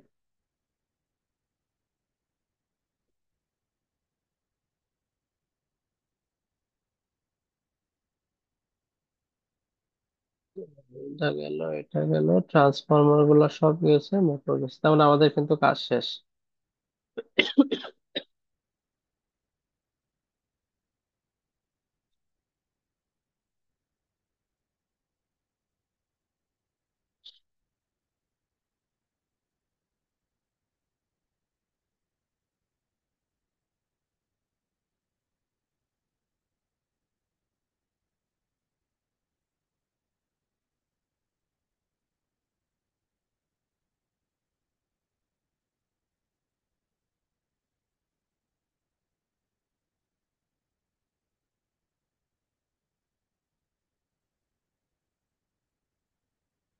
এই ভ্যালু গুলা বসাই দিবেন আপনারা, এটুকু পারার কথা, আমি জাস্ট ড্র করাটা দেখাই দিচ্ছি। যেরকম আছে জাস্ট এইরকমই থাকবে, আমরা আমাদের মতো ড্র করে দেব। ওইটা হচ্ছে সবচেয়ে সহজ উপায়। দিলাম, এই যে এখানে একটা আছে,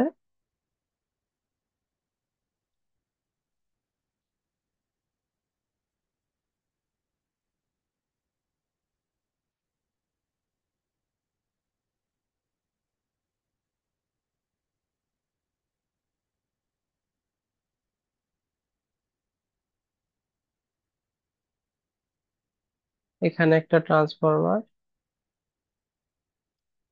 ট্রান্সমিশন লাইন, আর একটা ট্রান্সফরমার।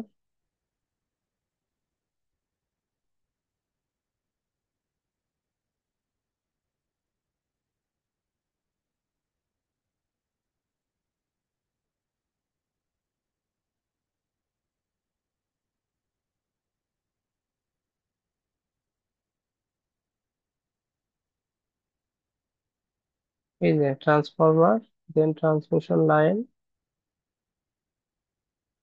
ট্রান্সফরমার।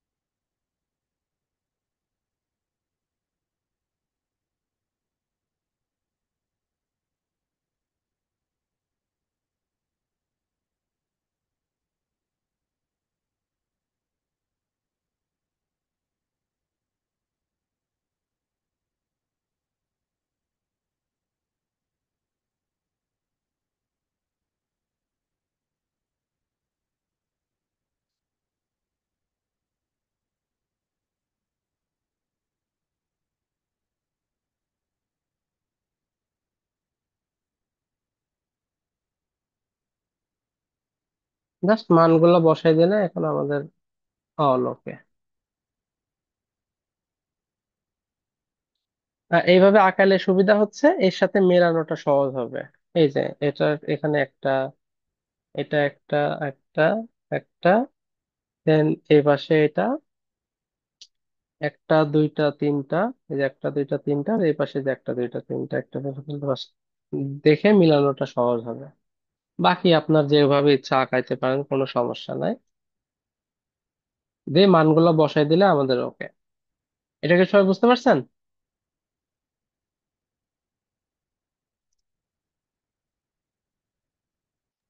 জি ভাই। ওকে। আচ্ছা, যেহেতু আমাদের পরবর্তীতে আমরা ফল্ট নিয়ে আলোচনা করব, আর দুইটা ম্যাথ আমি পার ইউনিটের ওইটা একবারে করাই দেই, নাহলে পরবর্তী ক্লাসে আবার টাইম নাও পাইতে পারি।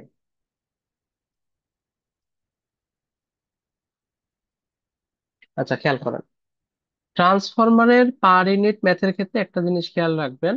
বইগুলা দেখলে কনফিউজড হয়ে যেতে পারেন, এত কনফিউশনের দরকার নাই, আমি সহজ সিস্টেম বলতেছি। সেটা হচ্ছে ট্রান্সফরমার, এক কথায় আমাদের কোনো লোডের যদি পার ইউনিট ভ্যালু বের করতে বলে, তাহলে সহজে বোঝার জন্য মনে রাখবেন, ট্রান্সফরমার যেই সাইডে আছে ওই সাইডের কানেকশন যা লোডের কানেকশন সেটা বানায় নিয়ে পার ইউনিট বের করবেন, তাহলে ইজিলি মিলে যাবে। অন্য যে কোনো ভাবে করা যেতে পারে, বাট এটা হচ্ছে মোটামুটি আমাদের একটু সহজ সিস্টেম, যে আমাদের ওই যার পার ইউনিট ভ্যালু বের করতে বলতেছে ওই সাইডে ট্রান্সফরমারের কানেকশন যা লোডকেও সেই কানেকশনে বানাই নিয়ে দেন আমরা হচ্ছে পার ইউনিট ভ্যালু ক্যালকুলেশন করব। যেমন দেখেন এই প্রশ্নে কি বলতেছে, থ্রি ট্রান্সফরমার্স, এই যে বললাম যে অনেক সময় কিন্তু এরকম লেখা থাকতে পারে, তাহলে এখানে তিনটা ট্রান্সফরমারের কথা বলা আছে, প্রত্যেকে 25 MVA করে। তাহলে থ্রি ফেজের পাওয়ার কত হবে? 3 25 75 MVA। আর এটার পাওয়ার বের করব কিভাবে? এটা ওয়াই সাইড √3 দ্বারা গুণ হবে, ডেল্টা সাইড যেরকম আছে সেরকমই থাকবে। আপাতত এখানে আছে, আমরা ওকে বুঝতে পারতেছি। আর connected in Y delta with a balance load of a three, এত ওয়াই কানেক্টেড রেজিস্টর। তাহলে দেখেন রেজিস্টর গুলো আছে কি কানেকশনে? ওয়াই কানেকশনে আছে। তাহলে আমরা এই রেজিস্টরের যদি পার ইউনিট বের করতে চাই, ওয়াই এর সূত্র খাটবে, কিন্তু ওই সাইডে ট্রান্সফরমার আবার ডেল্টা, এটা নিয়ে অনেকের একটু কনফিউশন আসতে পারে যে ওয়াই করব নাকি ডেল্টা। অ্যাকচুয়ালি রেজিস্ট্যান্সের যদি পার ইউনিট ভ্যালু বের করতে হয় আমাকে ওইটা হিসাবেই ক্যালকুলেশন করতে হবে। তাহলে সবচেয়ে ভালো সুবিধা হয় কি, ওয়াই ডেল্টা এই ঝামেলা টামেলা করার দরকার নাই। ওই পাশে স্বাভাবিক কথা, ওয়াই ডেল্টার কি এই ডেল্টা সাইডটা আমাদের সেকেন্ডারি সাইডে থাকবে, তাহলে ওই সাইডটা আমাদেরকে আহ ডেল্টা বানাই নেব। লোড ওয়াই তে আছে, লোডকে ডেল্টা বানাই নেব। তো ইকুয়াল যেহেতু, আমাদের ডেল্টা বানানোর সিস্টেম কি, ইকুয়ালের ক্ষেত্রে সহজ সিস্টেম হচ্ছে জেড ওয়াই সমান Z del by three. Y তে আছে, ডেল্টা বানাতে হবে, তার মানে 3 দিয়ে গুণ করে দেবো, 0.6 গুণ 3, 3 6 18, মানে 1.8। তাহলে লোড কি আমাদের ডেল্টাতে কনভার্ট হয়ে গেল। এবার বলতেছে choose a base of 75 MVA 66 kV for high voltage side of the transformer and specify the base for the low voltage side. তো আমরা বেজ তো বুঝতেই পারতেছি, হাই ভোল্টেজ দেওয়া থাকলে লো ভোল্টেজটা বের করতে পারবো। Determine the per unit resistance of the load on the base for low voltage side, low voltage সাইডের বেজে পার ইউনিট ভ্যালু বের করতে হবে। Then determine the load resistance RL in ohms refer to the high voltage side and the per unit value of the resistance on the chosen base. মানে প্রত্যেকটা ইয়ের জন্য আমাদের বের করা লাগবে। আচ্ছা শুরু করি। মানে বিষয়টা এরকম, ট্রান্সফরমারটা যে ওয়াই ডেল্টা, এইটা হচ্ছে আমাদের এই সাইডটা 38.1 গুণ √3 করলে 66-র আশপাশেই আসবে, সেটাকে আমরা 66 ধরে নিতে পারি। এই যে এটাকে 66 ধরে নেওয়া যাবে।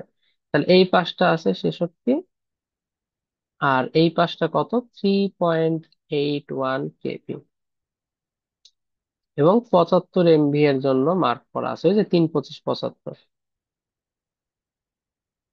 তাহলে এই পাশের পার ইউনিটটা আমরা বের করে ফেলবো আগে, এই ডেল্টা সাইডের পার ইউনিট ভ্যালুটা আমরা আগে বের করে ফেলবো। মনে রাখতে হবে, এটা তো অলরেডি আমি ফার্স্ট ক্লাসে বলেই দিয়েছি যে পার ইউনিট ভ্যালু বোথ সাইডে সেম হয়, তাহলে এই পাশে পার ইউনিট ভ্যালু যা পাবো এই পাশে এসে পার ইউনিট ভ্যালু তাই হবে। তাহলে এই পাশের অ্যাকচুয়াল ভ্যালু আমরা জানি, বেস ভ্যালু বের করে ফেললেই পার ইউনিট ভ্যালুটা চলে আসবে। এটা হচ্ছে লো সাইড, যেহেতু ডেল্টা, তাহলে কত হবে, 3 × 3.81 kV² বাই MVA, মানে 75।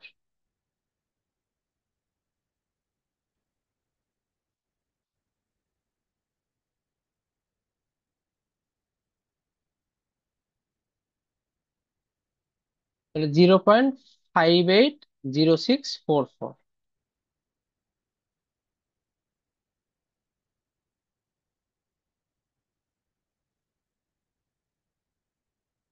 তাহলে পার ইউনিট কত হবে?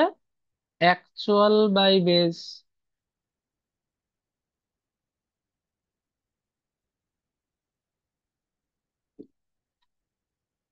3.1 পার ইউনিট। তাহলে এই পাশেও পার ইউনিট কত হবে? আচ্ছা, এই জেড বেজের থ্রিটা কই থেকে আসলো? কেন, লাস্ট ক্লাসে তো আমি বলছিলাম ডেটার জন্য থ্রি থ্রি কাটাকাটি হয় না, একটা থ্রি এক্সট্রা থেকে যায়। প্রথম ক্লাসটা আবার দেখেন, পাবেন।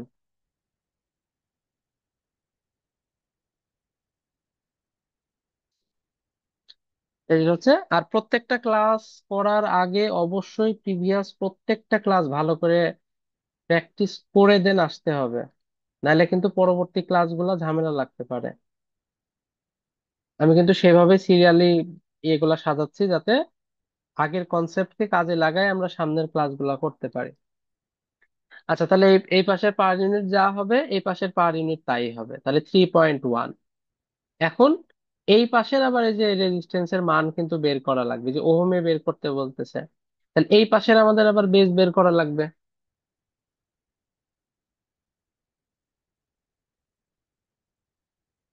যেহেতু ওয়াই, এখানে কিন্তু simply kV square by MVA.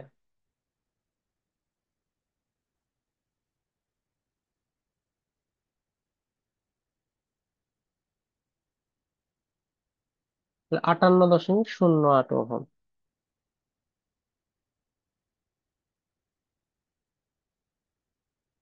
তাহলে এই পাশের অ্যাকচুয়াল ভ্যালু কত? বেস গুণ পার ইউনিট।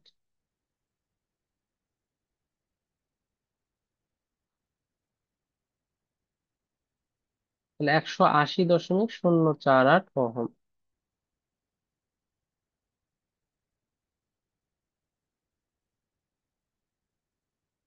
এটাকে আমরা চাইলে 180 ওহমও লিখে দিতে পারি। বইতে যেহেতু 180-তে আছে, আমি 180 রাখতেছি, এটা রাখলেও সমস্যা নাই। এই যে এই ভ্যালুটা যেহেতু একটু কম বেশি আসতেছে দশমিকের পরে, এখানেও দশমিকের পরে একটু কম বেশি আসতেছে, এটা কোনো বিষয় না। আচ্ছা, পার ইউনিট আমাদের বের করতে বলছিল কোন সাইডের জন্য? লো সাইড, হ্যাঁ লো সাইডের জন্য, ঠিক আছে। High voltage side, high voltage সাইডে বের করলাম।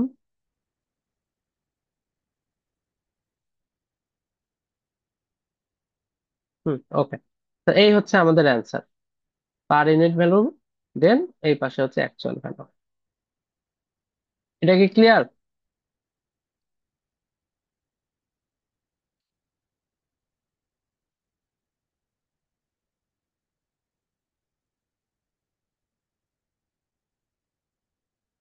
আচ্ছা, দেন নেক্সটটাতে দেখেন এ থ্রি। আচ্ছা, এখানে আবার থ্রি ফেজের ভ্যালুই দেওয়া আছে, তার মানে এখানে আর গুণ টুনের কোনো ঝামেলা করার দরকার নাই। The Y equivalent short circuit impedance measured on low voltage side of the transformer is 0.121 ohm. আচ্ছা, এটা কোন সাইডে বলতেছে? Measured on the low voltage সাইডের ভ্যালু হচ্ছে 0.121। আচ্ছা, কি ওয়াই ইকুইভ্যালেন্ট, কিন্তু লো তো ডেল্টা সাইড, তাহলে আমরা এইটাকে ডেল্টা বানায় নিতে পারি।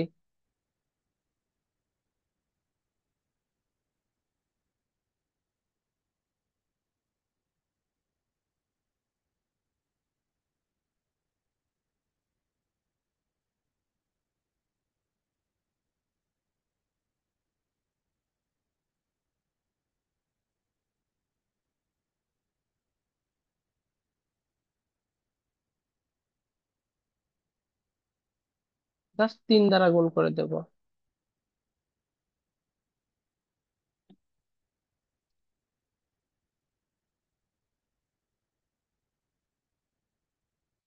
0.363। এই সাইডের বেজ কত?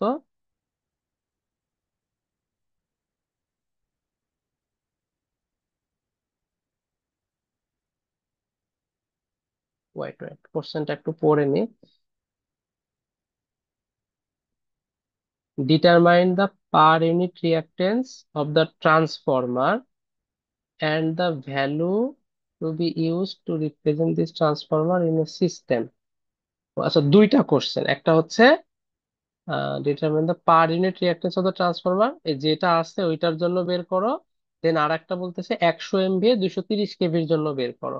তাহলে ট্রান্সফরমারের তো অলরেডি 400 MVA আছে, ওইটার জন্য বের করে দেখাই দেবো। দেন 100 MVA এর জন্য বের করব। তাহলে এটার জন্য কত আসতেছে?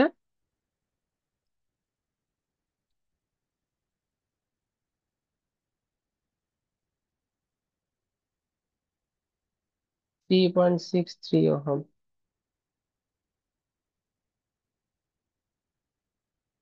তাহলে পার ইউনিট কত? Actual by base.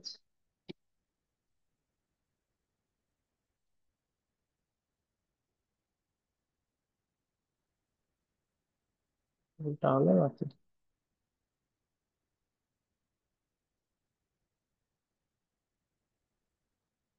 Actual divided by base, তাহলে 0.1 পার ইউনিট। এটা গেল প্রথম যে কোশ্চেন সেটা। সেকেন্ডটাতে কি বলতেছে? সেকেন্ডটাতে বলতেছে যে হাই ভোল্টেজ সাইডে 100 MVA আর 230 কেভি এই বেজের জন্য পার ইউনিট ভ্যালু বের করো।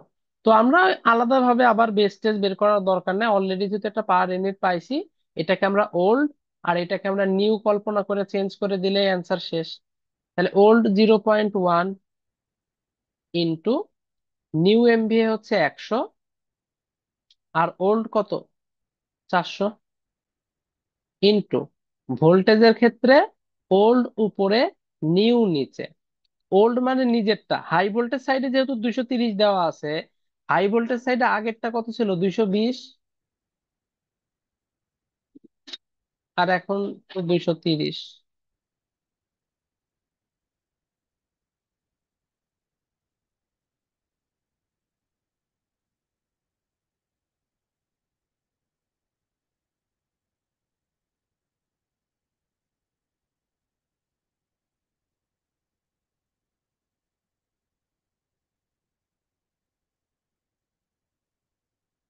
তাহলে 0.02287,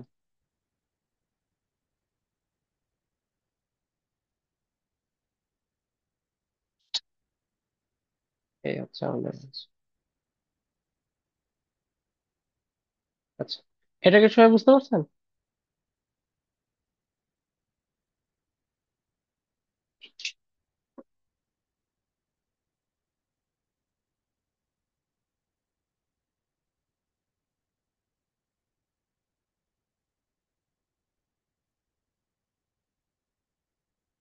ওকে, তাহলে আজকে মোটামুটি আমাদের এই পর্যন্ত টপিক আমরা দেখলাম। আপনাদের কাজ হচ্ছে লাস্ট ক্লাস অর্থাৎ পার ইউনিট ক্যালকুলেশন আর ইম্পিডেন্স রিঅ্যাকটেন্স ডায়াগ্রাম, এইগুলা এখন আপনারা প্র্যাকটিস করতে পারেন। যে কয়টা পিডিএফ দেওয়া আছে অথবা আপনাদের কাছে বই আছে সেগুলা থেকে প্র্যাকটিস করেন। তবে আমি সাজেস্ট করব, আমি যে পিডিএফ গুলো আপনাদের শেয়ার করছি ওইগুলার হার্ড কপি যদি ম্যানেজ করতে পারেন সেটা সবচেয়ে ভালো। কারণ এই বইগুলো থাকলে প্র্যাকটিস করাটা ইজি হবে, পিডিএফ থেকে আসলে অতটা আহ ভালোভাবে আপনি বই সুইচ করা একটু কঠিন। আচ্ছা, এমনি আজকের ক্লাসে যতটুকু দেখালাম এই বিষয়ে কারোর কোনো কোশ্চেন আছে?